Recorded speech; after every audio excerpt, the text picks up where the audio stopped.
पुण्यश्लोक अहिल्यादेवी होळकर शेतकरी कर्जमुक्ती योजनेचा लाभ मिळणाऱ्या शेतकऱ्यांना नमो शेतकरी महासन्मान निधी योजनेचा लाभ नाकारण्यात येतोय। अनेक शेतकऱ्यांच्या खात्यात या योजनेचा निधी जमा न झाल्याने ते संभ्रमात आहेत।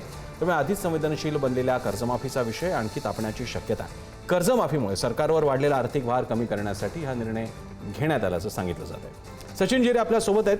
सचिन, काय नेमकं चाललेलं आहे?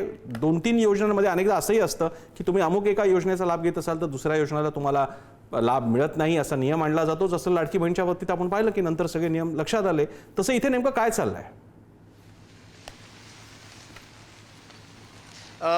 प्रसन्न सर, आता आपण जर पाहिलं तर गेल्या 2 हप्ते जे आहेत या निधीचे अजून शेतकऱ्यांना मिळालेले नाहीये। ही एक बाजू आहे, तर दुसरी बाजू अशी आहे की आत्ताच कर्जमुक्ती जाहीर झालेली आहे। दोन्ही घटना एकाच काळात घडलेल्या आहेत, त्यामुळे नेमकं सध्या होणार काय यावरती अनिश्चितता आहे। मात्र आत्ता जे 2 हप्ते मिळाले नाही त्यामुळे शेतकरी कुठेतरी संभ्रमात आहे।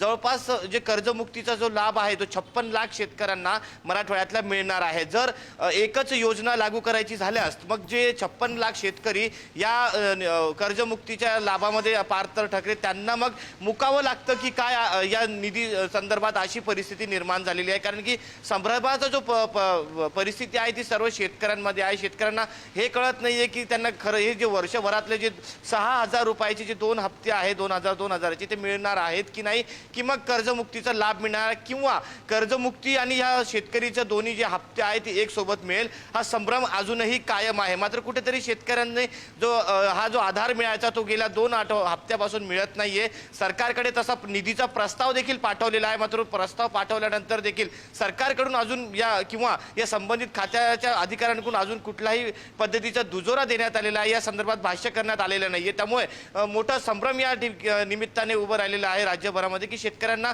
हे वर्षभरासाठी हे हप्ते मिळणार आहेत का की मिळणार नाहीत, अशा पद्धतीचा जो संभ्रम आहे सध्या कायम आहे। त्यामुळे कुठेतरी यावरती जेव्हा सरकार स्पष्टीकरण देईल तेव्हाच हे स्पष्ट होईल की यामध्ये नेमकं पुढचं पाऊल काय असणार आहे। प्रसन्न सर, धन्यवाद सचिन, आपलं लक्ष असेल आणि या बाबतीत नेमका काय स्पष्टीकरण येते ते पाहूया। तुर्तास धन्यवाद तुम्ही दिलेल्या माहितीबद्दल।